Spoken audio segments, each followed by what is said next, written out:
حبايبي عاملين ايه؟ النهارده هنعمل مع بعض النوتيلا الجامده دي اللي انتوا شايفينها. بصوا قوامها عامل ازاي، بجد حاجه جميله جدا. شايفين؟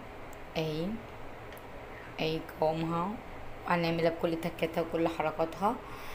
كل اسرار المصنع بتاع النوتيلا احنا عندنا. هنعملها بطريقه بسيطه جدا وبتلات مكونات بس. مش هتكلفنا اكتر من 10 جنيه. اقل كمان من 10 جنيه بكتير. هو حاجة بسيطة جدا. تابعوا معانا لاخر الفيديو واعرفوا الطريقة ومكونات وكل حاجة. وبجد الطعم حلو قوي قوي. ولأول مرة تشوفني تابعي معانا الفيديو للاخر، هيعجبك جدا. متنسيش بقى كومنت حلو. ويلا نشوف الفيديو هنعمل ايه. حبايبي عاملين ايه؟ النهارده هنعمل مع بعض نوتيلا بثلاث مكونات بس، وموجودين عندنا. لو مش موجودين هنبعت نجيبهم. مش هيكلفونا اي حاجة خالص. عايزة اقولك نوتيلا دي يعني برا بتعدي 50 و60. احنا هنعملها بمكونات بسيطة قوي وطعم تحفة. ولو حابين نضيف عليه كمان طعم بندق من العطار تمام. حط عليه كيس نسكافيه كده سريع التحضير حلو قوي. بس احنا مش متوفر عندنا دلوقتي. احنا هنعمله، هنعمل نوتيلا اللي هي زي جاهزة بالظبط. يلا بينا نقول بسم الله. عندنا هنا كوباية لبن مغلي، هنحط عليه كوباية سكر بودرة. عشان نعمل النوتيلا صح لازم بحليب مكثف محلي. فاحنا هنعمله هو مع بعض.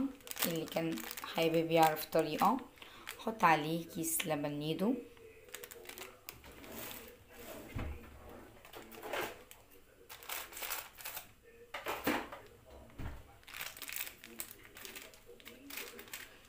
اهو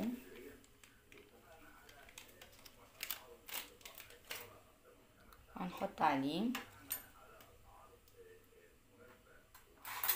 احنا كده حطينا السكر وحطينا لبن البودر وحطينا اللبن او ممكن ميه مغليه. ونقلب كده المكونات مع بعض. بعد كده هنضيف له دي زبده دي. حابين نحط زبده صفرا تمام درجه حراره المطبخ. ونقلبها بقى كده لحد ما تدوب معانا.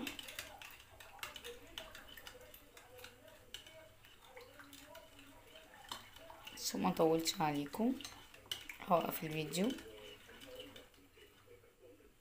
احنا دوبنا خالص اهو اللبن مع السكر مع اللبن البودر مع الزبدة البلدي اهو. نحط بقى عليها كاكاو، معلقتين كاكاو هم بس. ونحط كمان ربع كوباية زيت.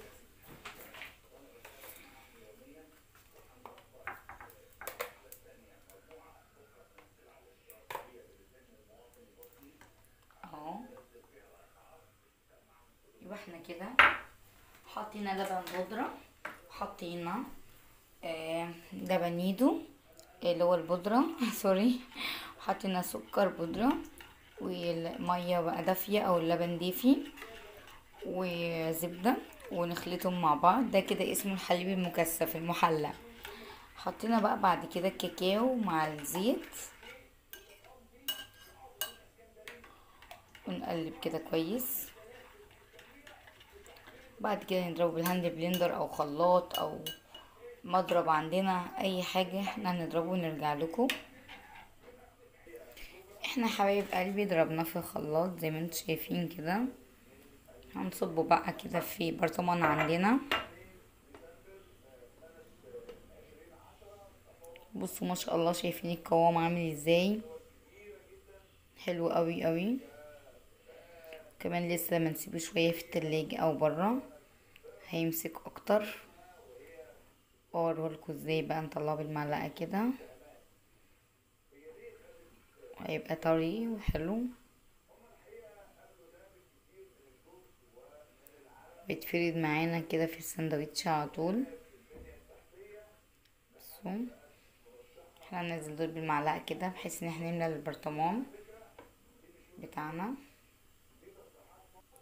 بصوا حبايب قلبي ضربناه في الخلاط ونصبه اهو زي ما انتم شايفين.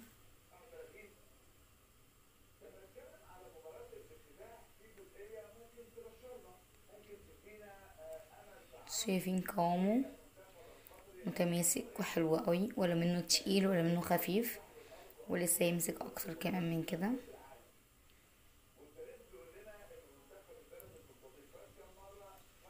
هنزل الحبة دول بالنسبة لي. بصوا بقى يا حبايب قلبي بعد ما حطيناها في البرطمان، شايفين سمكها عامل ازاي؟ حاجة كده جميلة جدا.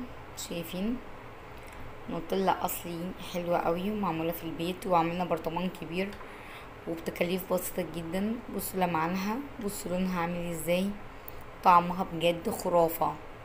سيبك من اللون بقى والقوام، لا بجد الطعم جميل جدا. جربوها واعملوها في سندوتشات لاولادكم، هتتفرد معاكم بكل سهولة. كمان تتساب في التلاجة هتمسك اكتر، وحبيتي تفكيها شوية تطلعيها برا كده. بصوا بالشكل اللي انتوا شايفينه ده، بجد هي حاجة جميلة جدا. ولو لسه متابعيني لحد دلوقتي ياريت اشتراك ولايك متبخلش علينا، واشوفكم في فيديو جديد. وباي باي حبيب قلبي.